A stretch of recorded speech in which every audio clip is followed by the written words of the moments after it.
Вітаю, друзі. Ну що, давайте говорити про важливі речі. Не тільки про протести, не тільки про перспективи миру, а й про страшні речі, які відбуваються через некомпетентність, хаос і безвідповідальність тих, хто займається цим. Це і про катастрофу, яка сьогодні відбулася, трагічна катастрофа на Київщині, де через російський прильот загинули українці на військовій виставці.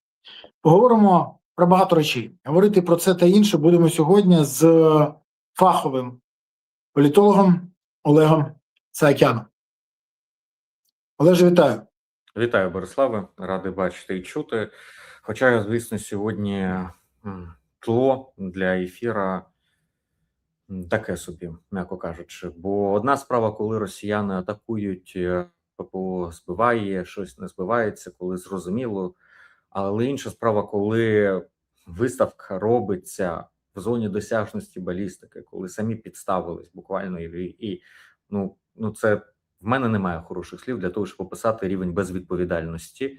Це вже неможливо покласти виключно на те, що це Росія атакує, тероризує. Ні, це називається... Давай ми пояснимо глядачам, що відбулося. Так буде краще. Сьогодні на Київщині, на полігоні, як сказав спочатку коментар, а потім з'ясувалося в приватному спортивному клубі, відбулася військова виставка. Проведення цієї виставки йшло з рекламою в інтернеті і анонсами в інтернеті. Хоча там дещо вже почистили, але будь-який осінтер знаходить це за 5, максимум 10 хвилин. Хоча навіть не за 10.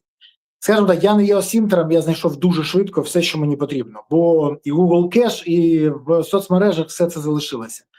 А окрім цього, була онлайн-реєстрація, до якої, скоріш за все, отримав доступ наш ворог і, скоріш за все, розумів, хто буде, що буде, і як, і де. І от, дивись, ми тільки нещодавно, нарешті, розібралися тим, що шикування на полігонах, вистраювання в ППД-хах, ще десь, це смертельна небезпека. Більше того, це тоді, всі пам'ятають, коштувало посаду командуючи сухопутних сил якраз сьогоднішньому головкому, бо він як людина честі сказав, якщо вони ігнорують, я не можу залишатися на цій посаді, і тоді склав повноваження. Ще раз, людина честі. Але ми зараз бачимо, що люди ігнорують правила безпеки. Про що вони думали, як ти вважаєш? І кількість жертв атаки зараз на полігоні на Київщині, пишуть, зросла до 10. Олеже, і ти, і я, ми бачили з тобою відео, які не викладаються зараз в публічну площину. Ми розуміємо, що там трапилося. Запитання тільки одне. Про що думали організатори цієї виставки? Про що думали люди, які дали дозвіл? Оце мені найцікавіше. І скажи мені, будь ласка, Генпрокурор повідомив про кількість загиблих і поранених. А насмілиться наш генпрокурор назвати організатора та людину, яка за цим стоїть? Хто надав дозвіл для проведення? Чи будуть ці люди відповідати? Чи буде знову, як у Вишневому, призначений ЦАП від Бувайла? І, до речі, а всі розуміють, що так само може статися з будь-яким протестом, з будь-яким концертом або масовим заходом. Ну, я не жартую зараз і не лякаю. Як я колись не лякав, а казав, розумієте, буде повномасштабне вторгнення, бо у нас цинічний ворог. Тоді казали, ви хочете налякати людей. Я не хочу, я хочу запитати, чи всі це розуміють, і чому досі немає ніяких загальних правил, і, до речі, чи готова країна до цього? Ну, до речі, з приводу концертів, інших масових зібрань, безперечно, цей ризик весь час існує, завжди існує, але тут треба зазначити, що, на мою персональну думку, цей ризик значно менший. Чому? Тому що такий удар, якби прилетіло би по акції протесту або по концерту, отак балістикою цілеспрямовано, він би зіграв би для Росії пропагандистський в мінус, а з точки зору реакції українського суспільства це би викликало би шалений гнів щодо Росії. І вони це чудово знають. Вони вже змоделювали все, вони вже багато разів читали, як діють обстріли, і можна побачити, як вони скоригували свої удари. Вони б'ють по кварталам населеним, по будівлям, вони інакше вибирають мішені цивільні, які би Але потяги, дивись, потяги є, ринки, де знаходяться тільки цивільні, адресні удари.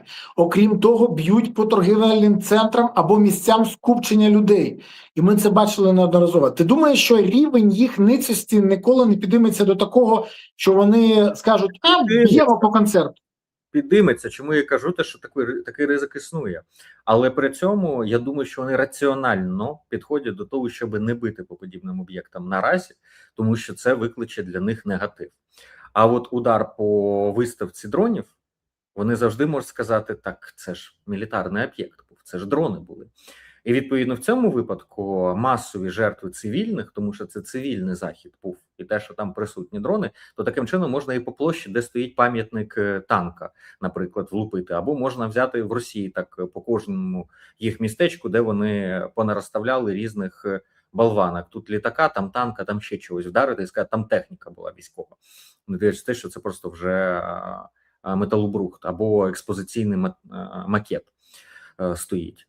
Але тим не менш, тут в них є публічне виправдання, і тут частина гніву буде проти організаторів, проти тих, хто допустив подібне, тому що будь-якій людині в здоровому глузді зрозуміло, що влаштуйте ви її по віддалених регіонах.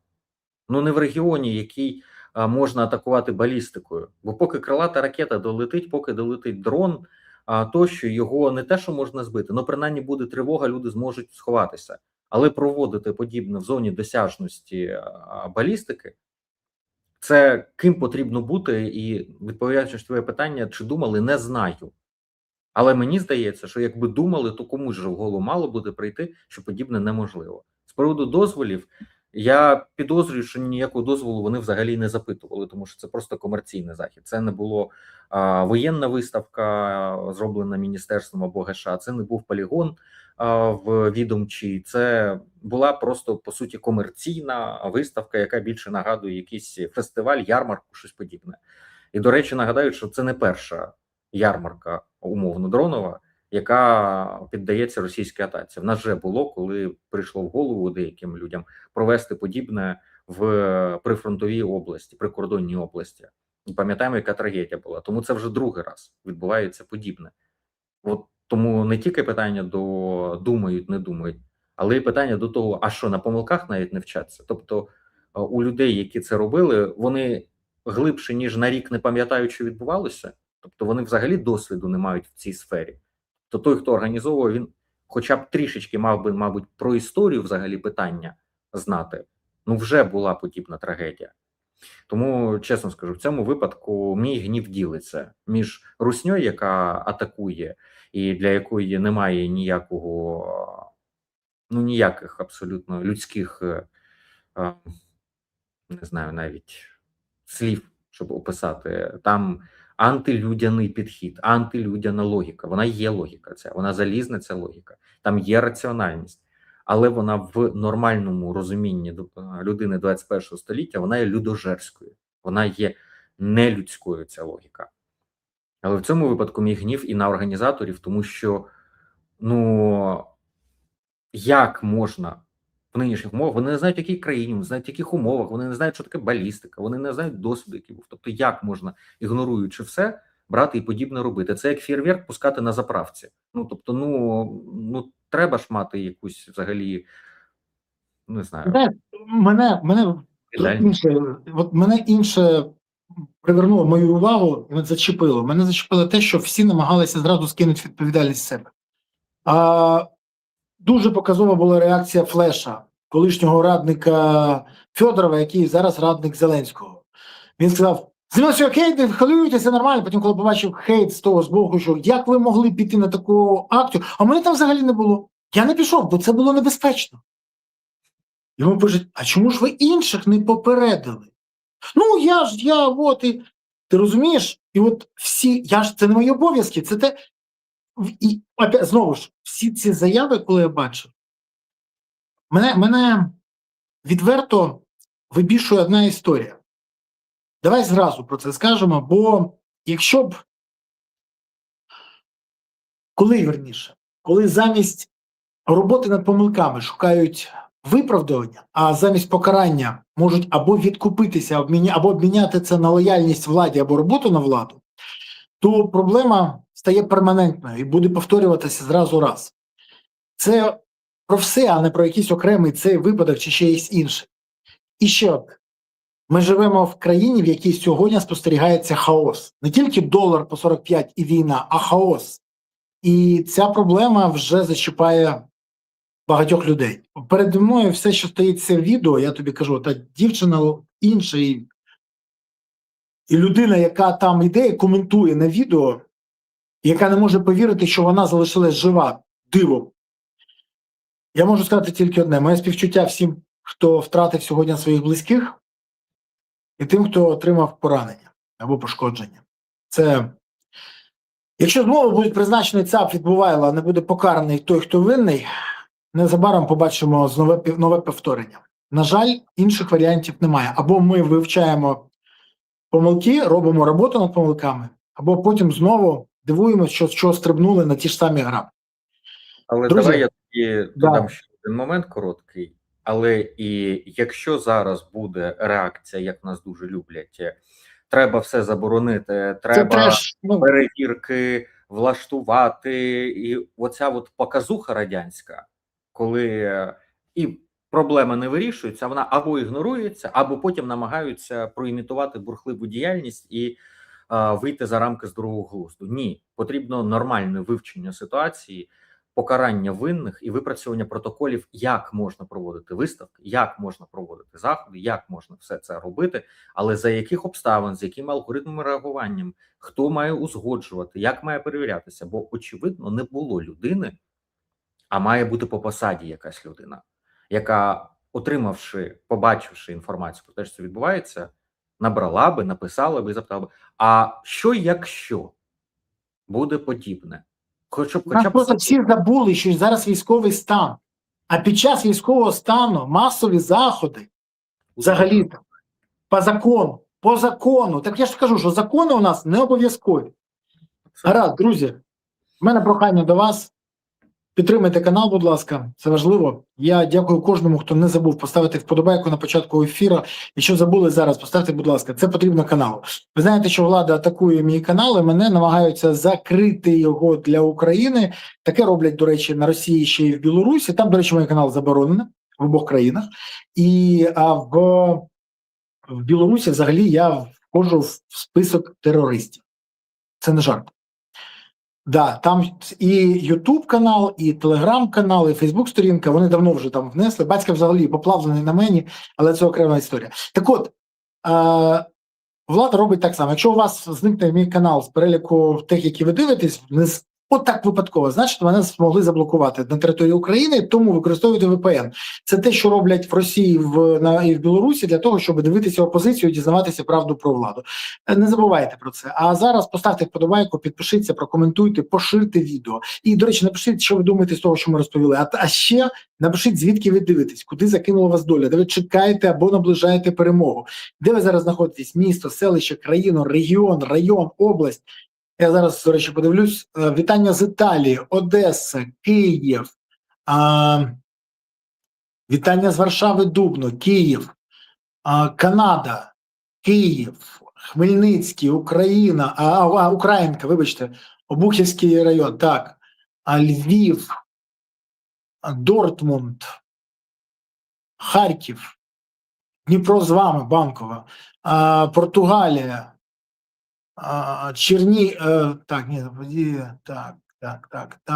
Дублін вітає, Прага, друзі, Харків, Черкаси, Вінниця, Троя тут, Херсон, Дніпро з вами, Львів. Пишіть в коментарях, звідки ви? Ну, пишіть, це ж важливо. Знову Львів вітає. Я щиро радий бачити. Чикаго, сьогодні у нас взагалі Світловодськ на зв'язку. Пишіть, це важливо. А ми поки з Олегом поговоримо про ще деякі важливі теми. Олеже, дивись, у Києві та інших великих містах України вже 8-й день не стихають протести. Люди вимагають повернути Михайла Федорова на посаду міністра оборони. Якщо раніше вимагали зняти Сирського, то тепер ще вимагають зняти Кіма.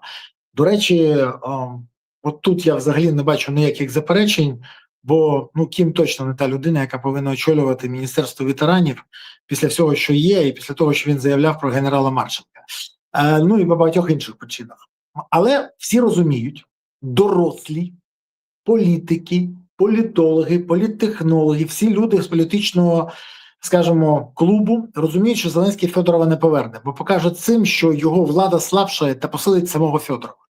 Федоров навпаки сказав ультиматум, тільки ця посада і нічого більше, розуміючи, що нічого не дадуть.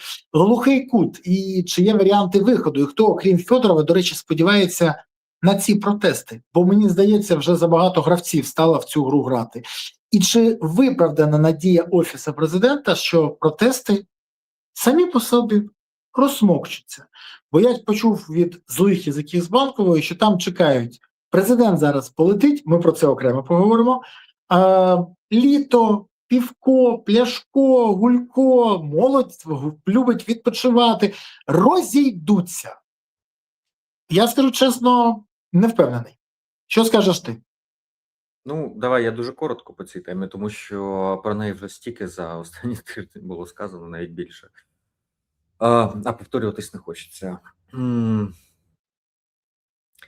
По ситуації. По-перше, не думаю, що розійдуться самі по собі і саме по собі розмокчуться. Але чи можуть розійтися? Можуть. Чому? Для цього має скластися правильне сузір'я. Перше, це правильні кроки пана Драпатова. Якщо він зараз матиме певні швидкі перемоги і візьме і буде частину напрацювань або матиме свої напрацювання по тих же темах, які асоціювалися з потенційними можливостями Федорова, тобто мобілізація, врахування даних з поля бою для прийняття рішень з точки зору зростання кар'єрного, військових, більше технологій, менше людським ресурсом закривання дір, тобто відкритість, гуманізм, інноваційність, прогрес. Якщо Драпати буде з цим асоціюватися, то це частина буде рішення, а друга частина полягатиме в Федорові. Якщо Федоров продовжить ту лінію, яку він веде останні 2 дні, персоналізації протесту, ігнорування того, що реальність змінилася, і акцентування виключно на посаді міністра оборони, то все більше це виглядатиме як особистий його лічняк з Зеленським і намагання використати вулицю в своїх інтересах. Коли там і посади ніби пропонували, і процес вже йде, де і сторінку вже перегорнули. І тоді, якщо ці два фактори співпадуть, то вулиця буде танути з кожним кроком. Перший заділ на це вже зроблений. Можна побачити, що після того, як знято Сирського, і після того, як призначено Драпатого, кількість картонок зменшилася в рази на вулиці. Чому? Бо сюжет із самого початку, як на мене, цим багато хто може не погодитись, їх право, історія розсудить, хто виявився правий. Як на мене, ці акції виходили не за Федорова, а вони виходили за ідею, з якою асоціювався Федоров. І проти ідеї, з якою асоціюється Сирський. Що це за ідея? А це етичний розрив між прогресом і регресом. Федоров постійно і стало в команді Зеленського асоціювався з тим, хто є прогресивним, тим, хто впроваджує все інновативне, найкраще, найкласніше. І коли його призначено міністра оборони, з'явилася надія на те, що і бусифікація може бути як мінімум зменшена і взагалі подолана. І, відповідно, в армії, ротації і демобілізації все інше може з'явитися. Бо він зараз прийде і порядок наведе за допомогою технологій, за допомогою відкритості, за допомогою не солдафонського, радянського підходу. А Сирський, навпаки, асоціювався з регресом, з тим, що все це про скелю, це про Совєтщину, це про паперову армію. І це про лояльність Зеленському. Бо пам'ятаємо, як Сирський приходив. Фактично, це був встановлення контролю Зеленським за армією, відставка Залужного, який асоціювався з автономністю, і приведення креатури Сирського, який асоціювався як креатура. І ці два образи Федорова і Сирського, прогресу і регресу, вони направду не є тотожними і 100% їм як фізичним особам. З Федоровим асоціювалася значна частина того, до чого він і не має відношення, але і реальний позитив, який в нього є в бекграунді. А з Сирським асоціювався не тільки той негатив, який об'єктивно пов'язаний з ним, але і все те погане, до чого може він і навіть дотичності може не мати. Але він був образом цього. Тобто, фактично, Федоров був лицарем, який пішов громити дракона. І тут в процесі лідер, в цій казці має бути це цар-батюшка, мабуть, приймає рішення, що да ні, давайте не дракона, а давайте лицаря приберемо з цієї історії. Бо дракон і лицар ніяк не можуть знайти спільної мови. І люди, звісно, що обурюються і кажуть, стоп, так дракон от, а це ж рішення, проблема ж там. І виходять. І тут Федоров зробив одну велику політтехнологічну помилку. Хоча вся його прес-конференція просто як для підручника. По ній треба вчитися і вчити. Якби так комунікувала би влада, як він на своїй прес-конференції, і так швидко реагували, і так якісно, простими словами, то 90% проблем, які були у «Слуги народу» і у Зеленського персонально, за всі ці роки їх просто би не було б. Але він називає там драпату, жартує, що 3 доганих було, буде ще 4-та догана. І таким чином з'являється ще один персонаж, який несправедливо може бути ображений, який є упослідженим за свою принципову позицію.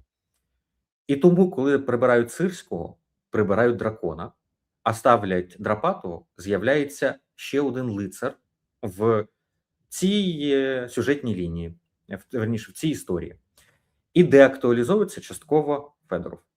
Тому повертаюся на початок. Зараз це прямо залежить від кроків Драпатого і від кроків Федорова. Звісно, нікуди не дівається фактор безпосередньо Зеленського і можливих різних чорних лебедів, які можуть прилетіти з різних боків і що може взагалі перевернути всю цю ситуацію вздовж і впоперек. Якщо влада зробить якусь просто несусвітну дурню, то зрозуміло, що картонки актуалізуються з більшою силою, але там вже буде не Федоров, там буде щось інше, а це буде через кому. Наприклад, як призначення Кіма, воно сприйнято було також з нерозумінням, але саме по собі воно не є достатнім для того, щоб вивести людей на вулицю, і тому воно з'являється через кому. А коли у протеста, а насправді те, що ми бачимо з картонками, це не про протест, це про акції, які зараз намагаються, тобто акція прямої участі, прямої демократії, форма політичної участі, а її зараз намагаються перевести в протест. Переводячи в протест, і коли в протестах з'являються вимоги і одна, і друга, і третя, а потім ще 5, і взагалі у нас 10 вимог, то пиши пропало. Такий протест, він здується, помре, він фрагментується. Таким чином не розширюється аудиторія, як здавалося би, а навпаки звужується. В цьому парадокс, який часто ігнорують, хоча він на поверхні лежить, і про нього знає будь-яка людина, яка закінчувала, не знаю, соціологію, політологію, філософію, культурологію тощо, бо це одні з таких з базових закономірностей поведінки натовпу і мас людей.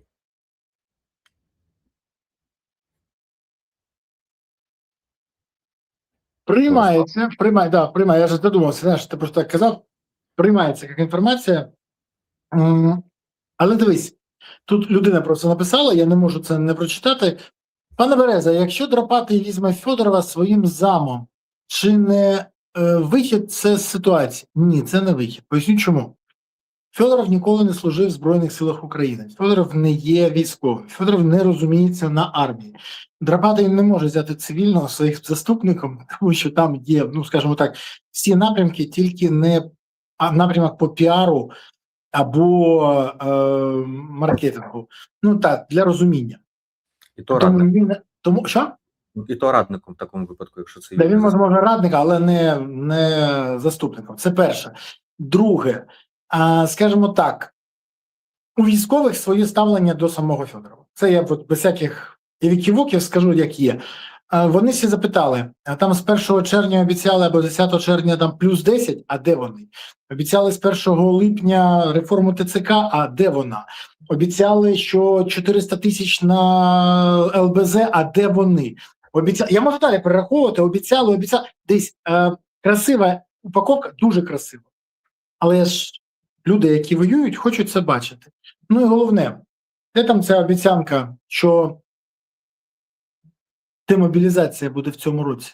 Це теж пам'ятають всі. Тому тут дуже складно, і скажімо так, по маркетингу Федоров дуже гарний, дуже, але драпатий про війну, а не про маркетинг. Але дивись, ми стільки раз сказали про Драпатова, нова соціологія змусила фактично, сама соціологія змусила Банкову різко змінити рішення про призначення Драпатого. Призначення Драпатого головкомом замість Сирського. За даними дослідження, 55% були опитаних за звільнення Олександра Сирського, а 15% проти. Ми ж знаємо, як Зеленський реагує на будь-яку соціологію. Він її не ігнорує, це 100%. І рейтинг довіри одночасно до Володимира Зеленського продовжує знижитись. Водночас Залужний, Федоров, Буданов, Залужний, Федоров, Буданов і навіть Усік демонструють високий рівень довіри, а Зеленський на тлі цього скандалу і уряду, і ротації вже б'ється за 4-5 місце з Усіком, з боксером. До речі, поки що виграє, але це тому, що не на ринку. Це єдиний плюс. Скажи мені, будь ласка, от і реально, ці рейтинги зараз відображають реальне положення речей? І чи надовго Федоров всі в трійці лідерів, чи він може повторити найближчим часом ефект смішка, який, пам'ятаєш, ярко запалався, а потім тихесенько зник? Про що взагалі говорять ці дані? І ти, як професійний політолог, як можеш їх оцінити? Природа інша, ніж у смішка, одразу скажу. Ні, це розуміють. Просто аналогія. Він тоді, ти ж пам'ятаєш, це майбутнє, це партія в парламенті, це гарантована позиція, це і все. Ми можемо ще згадати багато інших персонажів, які всі будуть не прямими аналогіями, і неможливо пряму аналогію провести. Але зі смішком це був ефект новизни для аудиторії, яка підтримувала Гриценка, яка підтримувала Ющенка, яка завжди була, і вона нішева була. А в нас бували Надя Савченка, в нас бували інші діячі, які з'являлися саме як яскрава постать, символ в певний момент, тому що і Федоров зараз скоріше символ. І от їх траєкторію можемо побачити: різке зростання, потім стагнація, потім плато, потім обвал. І в цьому випадку це так само може повторитися. Залежить від самого Федорова, від того, як він буде діяти і наскільки він зможе скористатися моментом. Ну, тут головне не повірити в свої ж ілюзії, скажімо. Ну, тобто не віднестися занадто серйозно до того, що вулиця реально зараз вийшла за Федорова. Бо це так само, як НАБУ і САП повірили, що люди тоді вийшли за них, а не за ідею боротьби з корупцією. І так само, як з ними, на Федором тепер спостерігає суспільство. До цього він був і з'являвся рівно в ті моменти, коли він сам хотів, із перемогами, які він сам міг продати. Зараз же на його сторінку у Фейсбуці зайшли всі і подивилися, що ж він там написав, а що він там обновив. А в нього там до сих пір висить міністр оборони України. А про що це? Тобто людина настільки не відступає там і так далі, і починаються інтерпретації. Зараз за кожним його чихом або відсутністю чиха будуть спостерігати. А це принципово інакша реальність. І як в такій реальності діятиме Федоров, ми ще не знаємо. Ми не знаємо його як політика.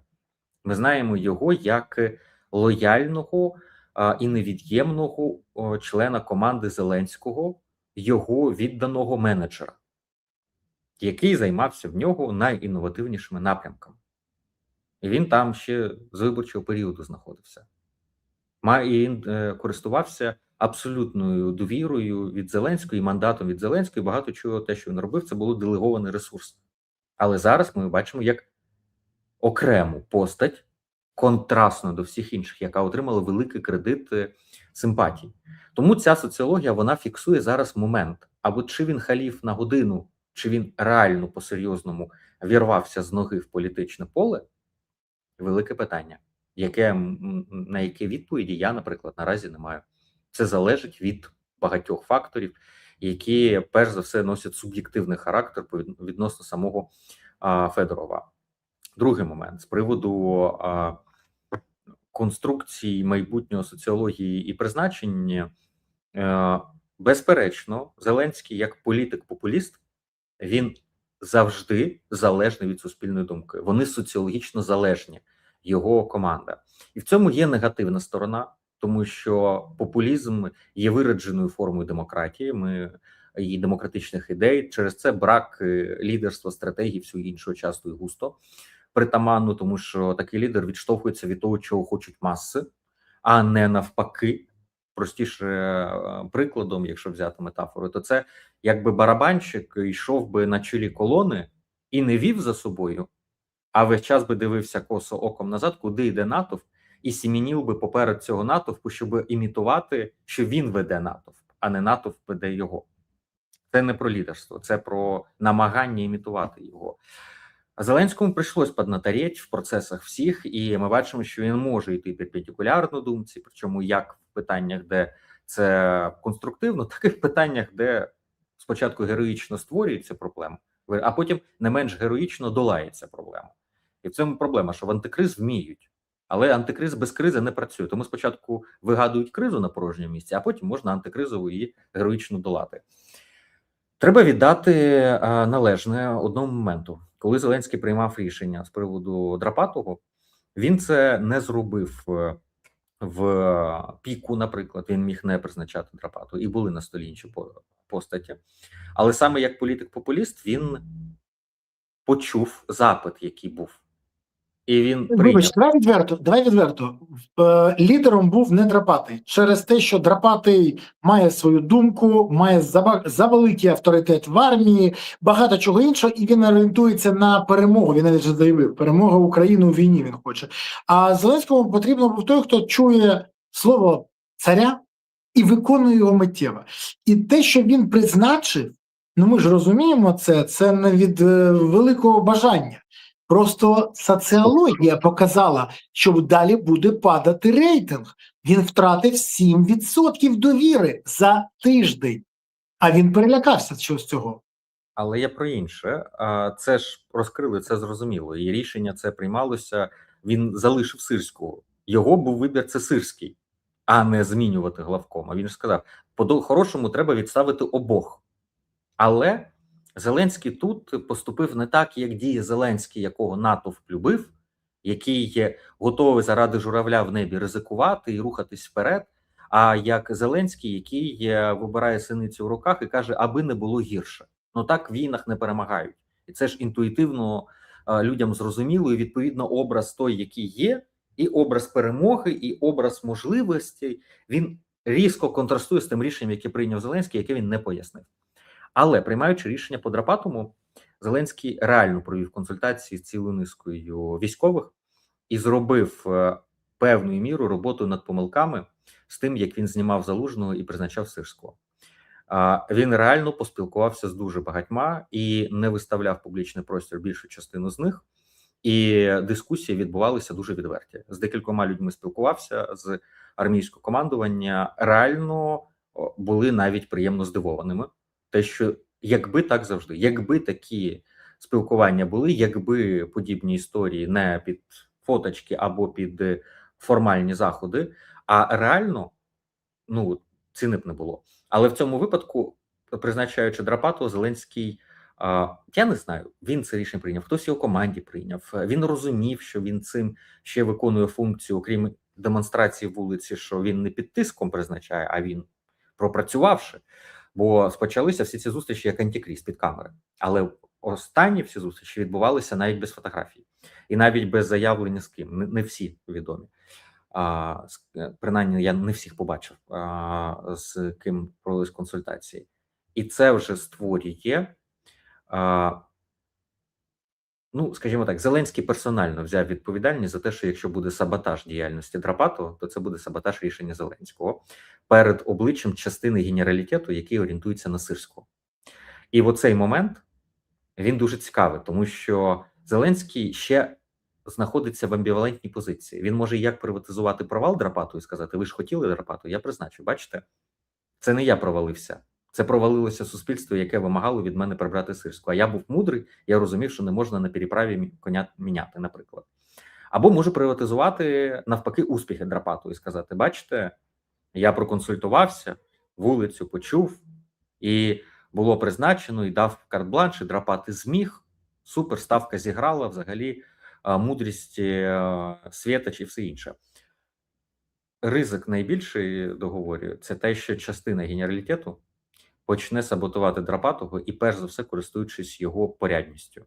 Бо влаштувати зараз якесь шикування десь на якомусь полігоні, як минулого разу, щоб він подав відставку, а на цей раз це може буде не обов'язково полігон і не обов'язково шикування, але щось подібне, щоб створити зараз міни під главкомом, це цілком реалістичний сценарій. І я зараз його проговорю спеціально для того, щоб на це звернули увагу, зокрема, наші глядачі, зокрема, широкі верстви, для того, щоб, якщо щось подібне трапиться, було зрозуміло, що і чия мотивація за цим може стояти, і хто може бути зацікавлений, як на центральному рівні, бо Зеленського зараз потрібно дивитися під призмою і тримати в фокусі, щоб він був зацікавлений приватизувати успіхи Драпатова, а не навпаки. Що цілу низку всяких персонажів всередини системи регресивних, які зараз так і чекають, щоб Драпатому не вдалося, для того, щоб повернути свої схеми, можливості і взагалі оту от улюблену для них ситуацію болота, в якому можна собі в каламутній воді не те, щоб рибку, але пачки доларів ловити. І тут я тобі додам. Я тобі назову зараз 3 моменти, де це можна реалізувати дуже швидко і ефективно. Перше. Зеленський залишив Сирського при Драпатому, і Сирський, який відомий інтриган, і людина, яка в армії відома як якраз майстер інтриг і налаштування одного проти іншого, може бути використаний для цього. Якраз запровадити ті речі, про які ти кажеш. Це перша історія. Далі. Зеленський вже заявив, на Драпатого і Хмару накладається відповідальність за мобілізацію. А Зеленський не при чому. Він збоку взагалі. Це все поганий Драпатий, поганий Хмара. А Зеленський – бусічка. Ну і третє. Дивись. Варто зрозуміти, що щоб втримати зараз Констаху, потрібні ресурси і резерви. Нема не першого, не іншого. І якщо що скажуть, бачите, Сирський тримав, а от Драпатий – це буде блюзнирство, маніпуляція.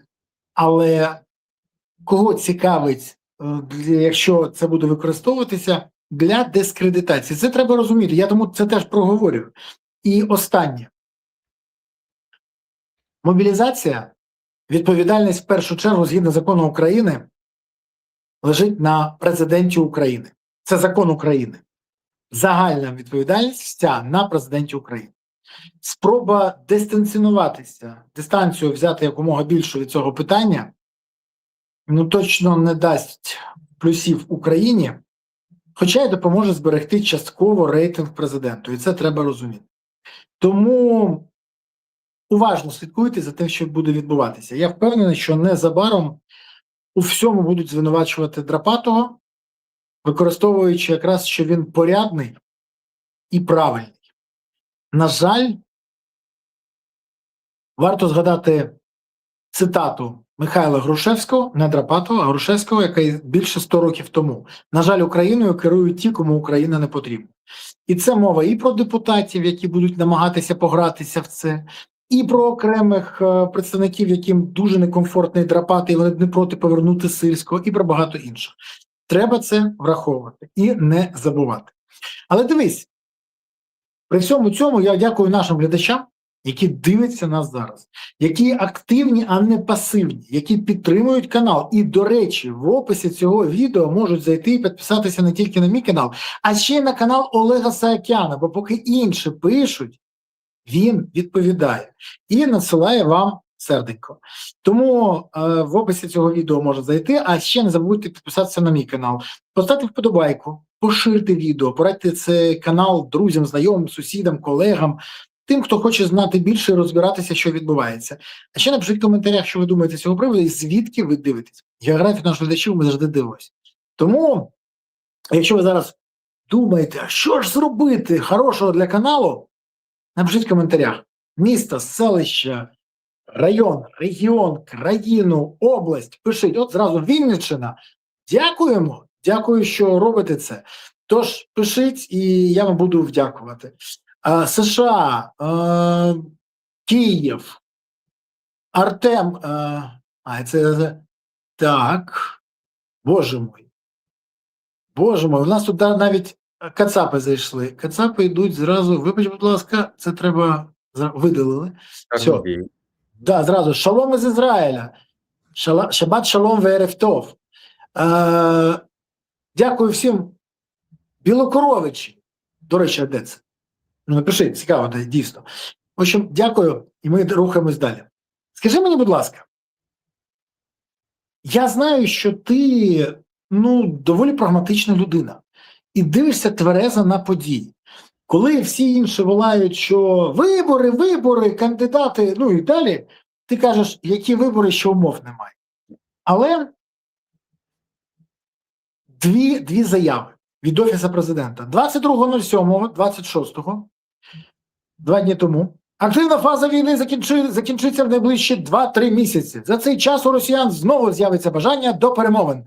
Радник Офісу Президента Лещенко. До речі, що таке радник Офісу Президента? Він радить диванам, він радить степлерам, він радить входній групі, він радить всім, включаючи прибиральницю тьотю Машу. Просто хочеться розуміти, але це окрема історія. Далі, наступне, 24.07. Ми заходимо в фінальний раунд цієї війни. Радник Офісу Президента Подоляк. Скажіть, будь ласка, це в Офіс Президента якусь бурмотуху привезли? Чи вони намагаються знову людям надягнути рожеві окуляри? Тільки що Зеленський казав, Путін не хоче закінчувати війну. На жаль, не хоче. Ми це бачимо. Навіщо це казати? Бо після цього відбувається демотивація і зневіра. Навіщо запускаються ці меседжі? Поясни, будь ласка. Бо мені здається, що немає централізованих меседжів, немає єдиної комунікаційної політики Офісу Президента. І тому кожен з них говорить те, що хоче, намагаючись вгадати момент. На якійсь нараді всередині почули, що от ставка зараз іде на те, що Трамп може зробити. От зі Штатами буде зараз черговий виток. Ага, почули дзвін, не знають, де він, і далі відбувається комунікація. Це одне пояснення може бути. Друге пояснення – це може бути намагання грати на різні аудиторії. Тоді погана новина для подібних спікерів. Це означає, що їх не шкода, їх використовують як одноразові відповідні ложки, тарілки існують, багато існує одноразове устаткування. Чи за призначенням, правда, не знаю. Це їм вже вирішувати, але таким чином їх спалюють, просто для того, щоб відпрацювати меседжі на конкретну цільову аудиторію. Це безвідповідально з точки зору стратегії, але може тактично давати результат в залежності від того, які там кроки і на які аудиторії безпосередньо зараз будуть робитися. І може бути третя складова. Це просто люди хочуть хайпувати. І, відповідно, таким чином бути присутніми в медіа, таким чином бути присутніми в моніторингах і імітувати свою бурхливу діяльність, активність і подавати її на гора, скажімо, тобто, що вони існують, щоб про них взагалі пам'ятали. І тоді певна інсайдерська інформація може подаватися ними як таємниче знання прямо з Офісу Президента. Направду, що є просто інформацією, яка, скажімо, просто витала в кабінетах, і яка може бути одним лише з варіантів, яка не має нічого спільного з реальною загальною картиною, а тільки лише з одним з епізодів. Бо, я думаю, що я розумію природу цих заяв, верніше не природу, а підвалини які дають змогу їм заявляти подібне, на що вони фактично відсилаються. Але знову ж таки, це бажане за дійсне, і тут важливо не повірити у власну ж пропаганду, що називається, тому що можна досягнути швидко миру, що Україна налаштована на це, що Трамп може і так далі. Це частина, зокрема, нашої стратегії комунікаційної по взаємодії з американськими партнерами в умовах, коли там така адміністрація з такою поведінкою, з такими своїми внутрішніми проблемами, бідами, групами впливу, всім іншим. Але це інструмент, і важливо, не допускати ситуації, коли хвіст починає хитати собакою, а не навпаки. 100%, тим більше, що це оця стратегія орієнтована на внутрішнього споживача, а не на зовнішнього. І ти знаєш, мені сьогодні Айдер Мождабаєв написав дуже правильну річ. Від після таких заяв кардинально падають збори у всіх, хто займається зборами донатів для армії. А після цього наші хлопці і дівчата, які воюють, не отримують ремонт автівок, дрони, реби, рери і все інше. І це треш. Це відвертий треш, і це треба розуміти. Але знаєш, скільки не кажи халва, в роті солодше не буде. Тому, на жаль, не працює. Але Зеленський все одно летить до Сполучених Штатів. Я думаю, ти знаєш про це. 28-го в нього буде зустріч з Трампом. Добрі язики з Вашингтонщини кажуть, що там будуть обговорювати питання закінчення війни. Я ще раз кажу, я не можу собі уявити, що, як, і я розумію, що нема поки ніякої взагалі передумови для того, щоб Путін бажав закінчення війни. Так, Велбері спалають і дуже яскраво. З нафтою не все добре, хоча вона почала зараз зростати в ціні. Але Зеленський летить до США і припустив, що зустріч сам вже представників України, Росії та США може відбутися до кінця цього літа. Та заявив, що отримав від Вашингтона нові пропозиції, які ще будуть обговорені з Кремлем. Я думаю, каже Зеленський, тоді буде тристороння зустріч. Звісно, треба все робити до осені. Я вважаю, треба наполегливо над цим працювати. Якби від нас залежало, ця зустріч була вже у липні. Але не все залежить від нас, сказав він. Скажи мені, будь ласка, це нова марна надія, яку він візуалізує, бо це теж не назовні, це якраз на всередині. І я коли запитав про це американців, американці кажуть, а що, планується зустріч? Вони самі здивовані. І що це таке? Чи це те, що обговорюють в Офісі Президента? Ти знаєш не гірше за мене. Останні місяці обговорюють, що найближчі місяці закінчується війна і будуть вибори. Мені здається, що комусь потрібні психіатри. Чи все ж таки, що це? Це можна якось пояснити? Пояснити можна будь-що в цьому світі, але нехай це пояснюють самі ж вони.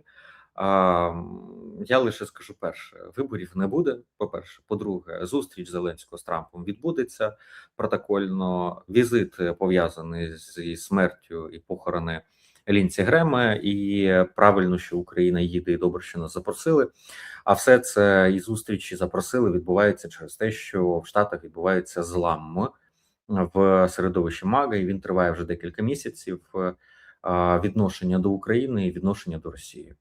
Україна навпаки отримала образ сильний після війни, першого витка війни американо-іранської в Перській затоці. Я не знаю, як правильно це назвати, регіональної війни, коротше кажучи, того, що ми спостерігали, війни з Іраном. А Росія навпаки демонструє образ слабкості. І відповідно почали не просто перевзуватися блогери серед середовища МАГА, а ці блогери почали реагувати на зміну настроїв серед виборців.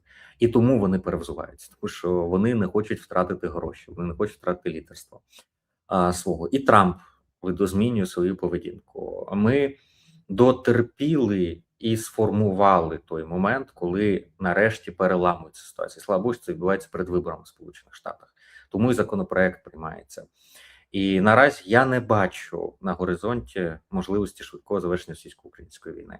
Немає там тієї адекватності в західному розумінні, раціональності, яку шукають в Росії. Там інша логіка, там інші речі вважаються адекватними.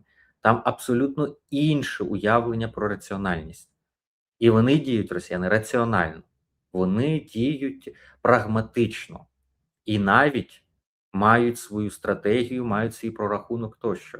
Але їх уявлення про те, що є нормальним в світі, про те, взагалі, чим є світ, чим є політика, чим є людина в цьому світі, воно абсолютно інакше. Так само, як у Китаї,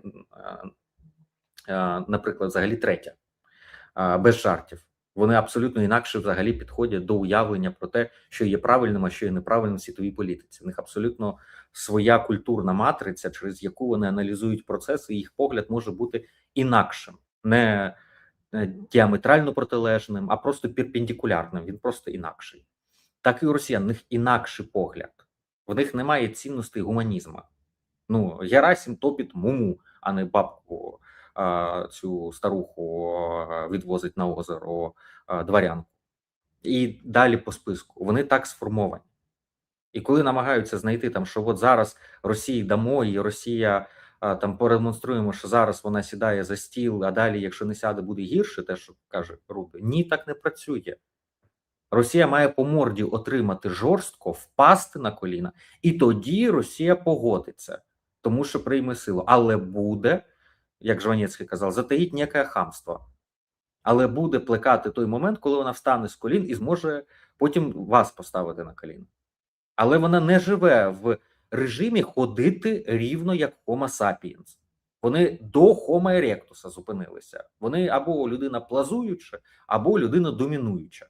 Все, в них немає, в них вони або гвалтують, крадуть, тероризують, нав'язують своєю силою і насиллям свою волю, пригнічуючи, або їх пригнічують, вони плазують і мріють про той момент, коли вони зможуть всіх гвалтувати, вбивати і так далі. Бо вони себе відчувають зґвалтованими, навіть коли ви їм допомагаєте. Чому картина Айвазовського з американськими кораблями з провіантом, які рятували Росію від голоду, Російську імперію, вони заборонені в Росії до сих пір.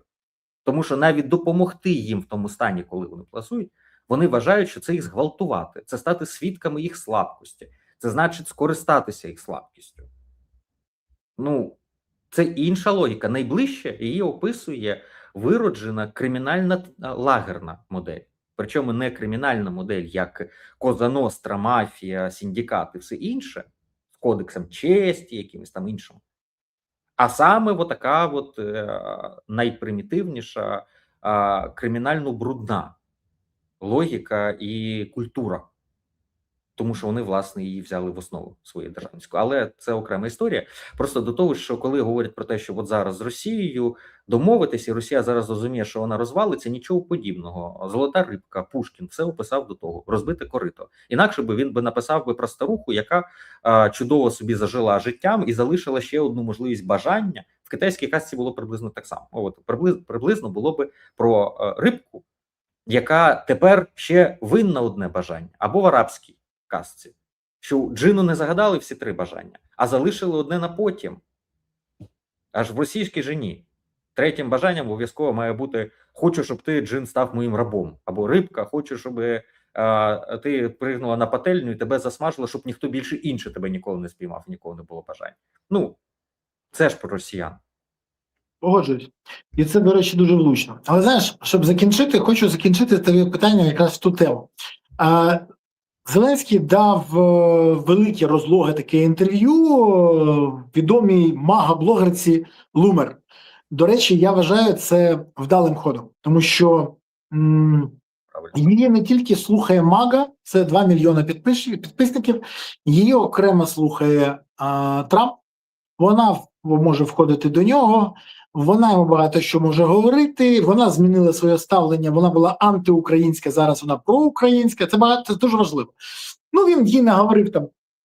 І те, що у нас в наступному році будуть знову 5 дрони, які будуть летіти на 5-10 тисяч кілометрів, і наші кораблі виразять просто всесвіту, 3 тисячі ракет не обіцяв, сказав, що він ніколи не вживав кокаїн з Макроном. Ну, там, я не жартую, там багато чого. Дивись, воно на американців. Воно розраховано на американців, я це розумію, це окремо. Але вона його запитала, чи погодились би ви підписати мирну угоду з Росією в овальному кабінеті. І він каже, так, я готовий. Я готовий приїхати до овального кабінету або до Мар-а-Лаго для підписання мирної угоди. Все залежить від Трампа. Не від Путіна, нічого. Готовий зразу на все, про що. А про що це говорить? Це знову ж таки про аудиторію МАГА і самого Я тому і запитую тебе, тому що я знаю, як буде це трансформуватися в Україні. Я зразу почав нашу розмову, що це все наш штат. Це меседж персонально для Трампа. Хочеш перемогу, я тобі готовий її принести. Давай! Але ти ж чудово знаєш, що щоб була угода, Росія має захотіти. А щоб Росія захотіла, має бути дуже боляче. Трамп в твоїх руках. Санкції, рішення, зброя, все інше. І тоді готовий приїхати. Підпишемо угоду в тебе на столі. Ба більше, ще й Україна його подасть на Нобелівську премію миру, ще й Україна просто заснує в Україні орден імені Трампа і буде нагороджувати ним всіх американських президентів, щоб вони пам'ятали про президента Трампа. Підпишемо, що на наступні 149 років ми будемо весь час, а ще на 5000 гривень опублікуємо портрет Трампа. Повір, якби він це сказав... Fast. Він любить туди глибину, всяку античність, так оці от колони і так далі. Я пропоную інакше. В єгипетському стилі в профіль Трампа. Такого ще ніхто не робив. Йому точно сподобається. Золотом, зрозуміло, ну як в Єгипті. Золотом, сонцем, щоб було. Ладно. На цьому я зупинюся в коментуванні цієї теми. Бо... Супер. Я тобі хочу сказати, там був ще один смішний момент, знову розрахований на Трампа, коли вона його запитала, пані Лумер запитала, а Трамп чи Байден? І він каже, ну, сьогодні Трамп, хоча історія ще відповість. Я думаю про Лінкольна. Непогана спроба, але вона ж не просто так для аудиторії МАГА номер 1 сьогодні. І вона каже, а після Лінкольна хто? Трамп, напевно, він подивиться це інтерв'ю. І тут Зеленський поплив. Ну, знаю, ні, Трамп хороший, сильний лідер. І це показує тільки одне. Що все ж таки, тому він і не виграв жодного конкурсу капітанів КВК, що в експромтах не сильний. Не сильно. Ну, на жаль, саме так. Хоча, схоже, готували його непогано. До речі, перший раз я подивився, мені здається, що все, що йому написали, він зміг сказати без того, щоб сказати щось від себе. Подивимося, що буде далі. Олеж, хочу подякувати тобі за сьогоднішній ефір, за те, що ти знайшов час, можливість і, як завжди, пояснив нашим глядачам, що відбувається. Хоча хочуть одну крайність, або за, або проти, я тебе завжди запрошую саме для того, що в тебе, саме тому, що в тебе ґрунтовні відповіді, які показують, що відбувається, а не те, що хтось хоче. Дякую тобі, до нових зустрічей. Па-па. Навзаєм, на все добре. Друзі, вам я хочу подякувати за те, що ви сьогодні дивилися цей ефір. Окремо подяка за те, що ви не забули підписатися, поставити вподобайку, прокоментувати, поширити відео і написати в коментарях, звідки ви дивитесь, що ви думаєте, а ще напишіть, чи відомо вже вам, хто такий Вова, для якого будують дім династії. Це дуже важливе питання. Я все ж таки хочу розібратися. Може, є якісь припущення, хто цей Вова? Бо президент поки що не знає. На жаль. Давайте допоможемо Вові зрозуміти, хто той Вова. Ну, а ще хочу подякувати за те, що ви підтримуєте Збройні Сили України. Бо ЗСУ – це запорука того, що Україна є майбутнє. Є ЗСУ, є майбутнє. Тому гуртуємо всі навколо потреб ЗСУ. Донатимо на ЗСУ, приєднуємося до ЗСУ, допомагаємо ЗСУ. І от тоді справді України буде гідне майбутнє. І все буде Україна.